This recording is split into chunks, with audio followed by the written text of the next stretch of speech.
That's a good question. I don't see any way they can win it. You see the Patriots' history in Foxborough, their history coming off a loss. It may be the best ever over an extended period of time. It's a team that understands how to leave something in the back mirror better than anybody else. And we've all seen how the Eagles have been playing.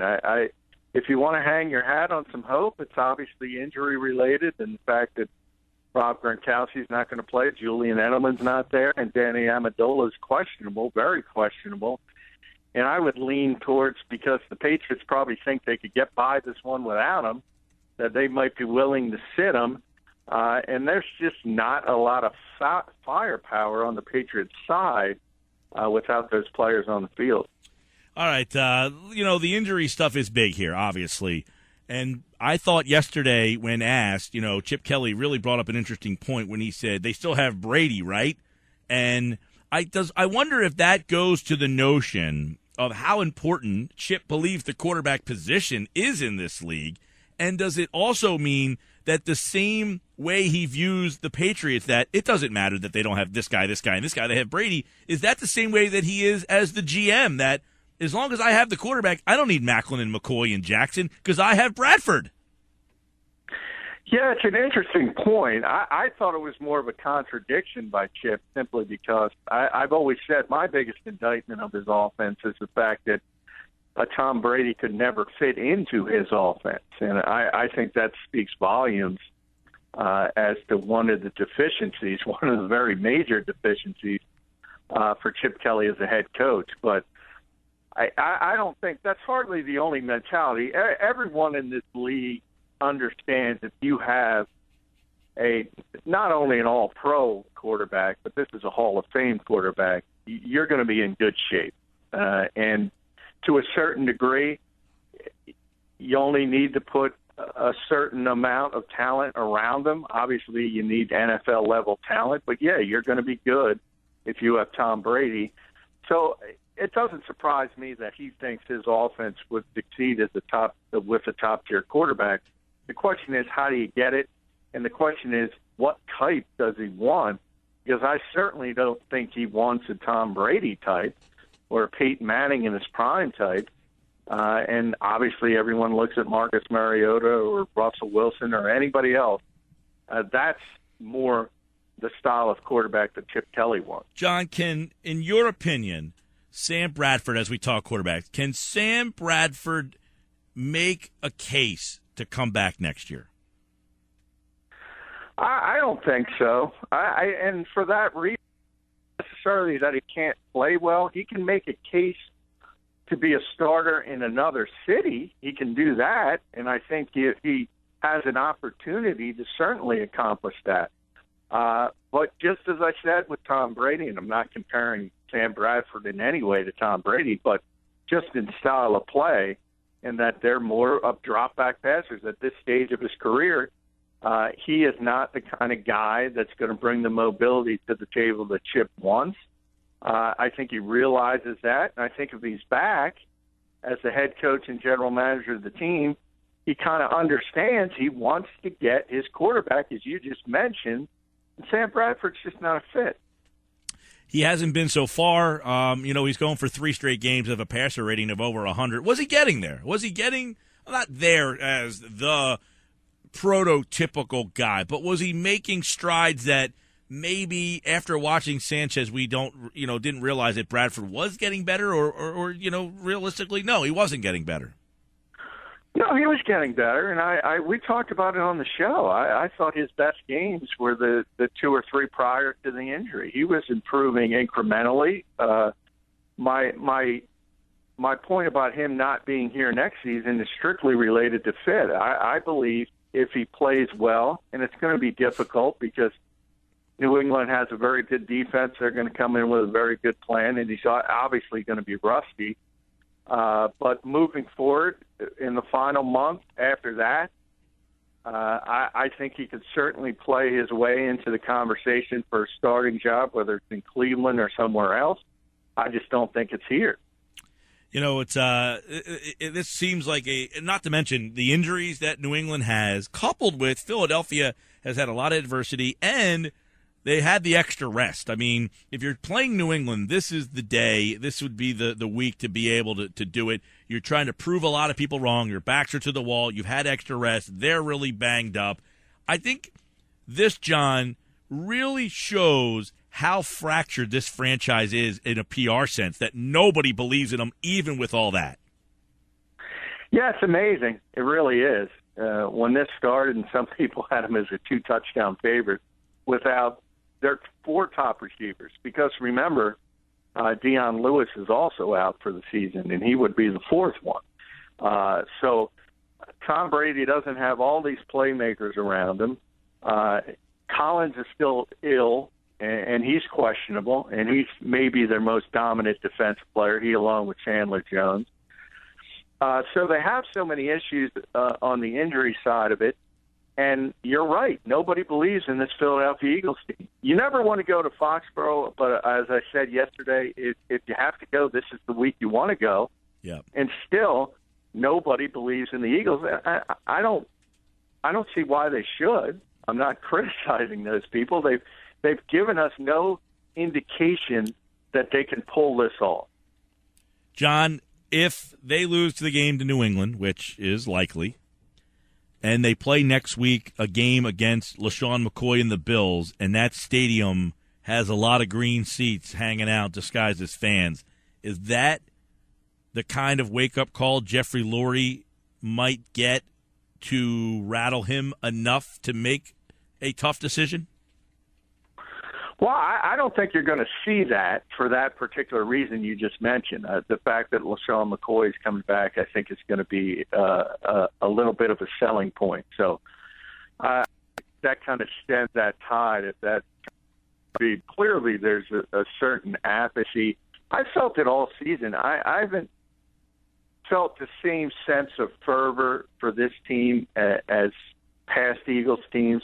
I think a lot of it has to do their identity or their perceived identity. We always talk about what Philadelphians believe. They take pride in the fact that it's a tough-minded city.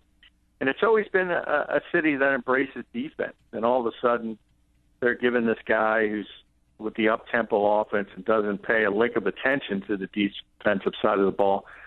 I think that spurred a little bit of apathy. Now, none of that matters if you win football games. That at the end of the day, if you're 13-3, nobody cares how you got there. But when things are going and this city can't grab onto anything, it turns into that apathy. Yeah, John McMullen's with us here, 97.3 ESPN. We'll get your pick on the game in just a few. I do want to get some dialogue here on the game last night.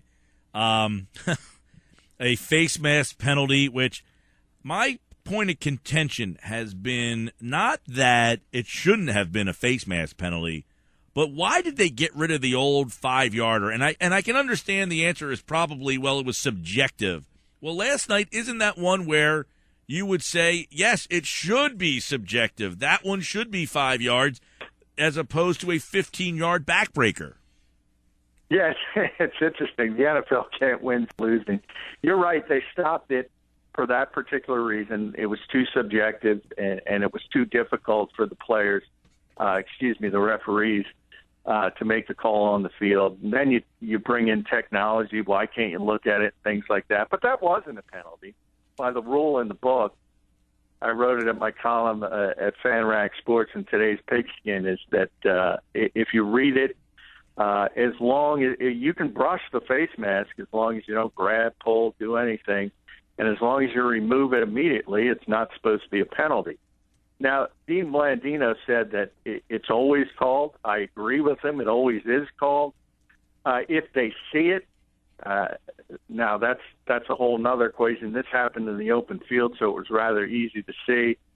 And at the end of the day, I think Jim Caldwell was correct in saying, look, we got to be able to stop that Hail Mary. That was egregious defense. And even if the penalty call was incorrect, and it was, it's still, you got to win that football game. You got to be able to stop that play. And that's what makes it tough. That's the most linesy thing ever. I mean, they just invent ways to lose. That's what makes it tough is, yes, I don't want to take anything away from Green Bay coming back and winning that game and making the play, but it's moving forward that, a play like that where the offensive player virtually tries to make a move to avoid being tackled, and in his movement, his face mask grazes the hand of a defensive player. And I understand, and this is part of the reason, John, is because they are throwing flags now based on safety. And if you're going to do that, you are going to throw flags many times where there are plays that aren't really malicious intent, and now you're charging 15 yards based on a flag that you threw based on the safety of a player, and there was nothing in there to suggest that play was unsafe.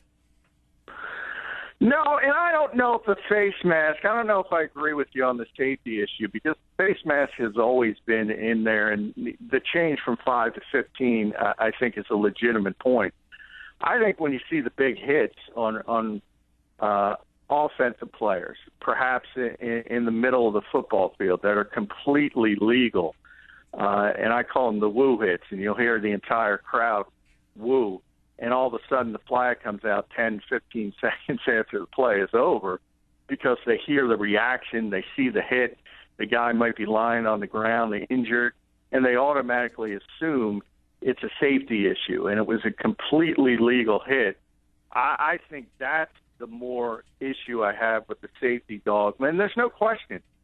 No matter what side you're on, and we can be as politically correct as you want or non-politically correct and talking about the safety of the players. I've always said NFL players know what they're signing up for. They understand what the game is. It always has been. It always will be. And the safety dogma of this particular generation is certainly hurting the entertainment value of this game. Yeah. No, and I say injury safety, meaning when a guy grabs a face mask like it's written in the rule and then pulls on it to basically tries to tackle you by the face mask. That's when you see a guy who could become injured because you're yanking on his face mask. And you, as the rule says, you don't let go. You grab it, you twist it, you turn it, as opposed to your hand grazing over the front, which is not basically causing harm or intent to injure. So, that's where I think they could make the discern that that's a 5 yard. It was an incidental. But because we threw a flag, because we want to try to err on the side of caution, we're going to bang you for 5 instead of 15.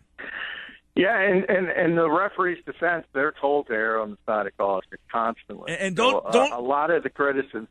Yeah, no, go ahead. A lot of the criticism towards them should be directed towards Park Avenue because they're just doing their job. They're just doing what they're told to do.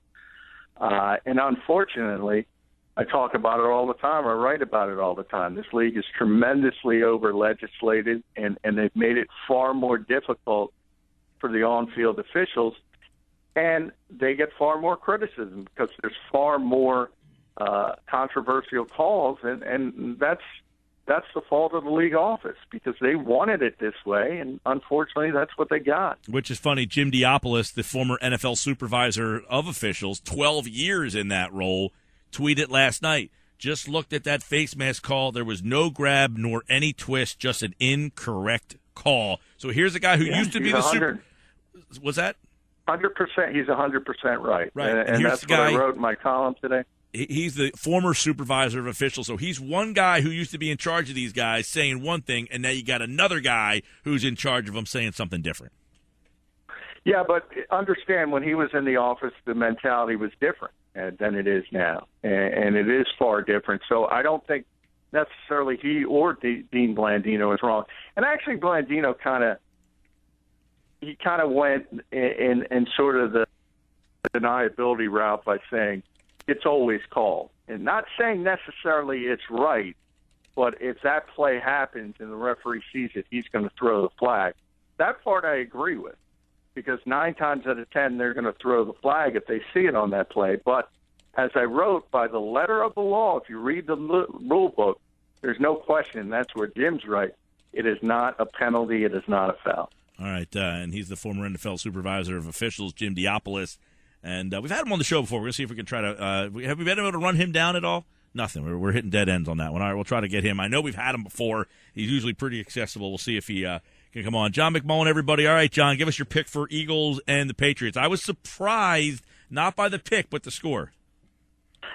Yeah, I got the Patriots winning 24-14, mainly because I think there's – and obviously people don't understand because the Eagles have given up 45 points back-to-back to bad teams. But if this was the normal Patriots, I might say it would be 50-14. But it's not. There's too many people. There's not enough offensive weapons for Tom Brady to put up a ton of points. So I just don't think New England is capable of doing that right now.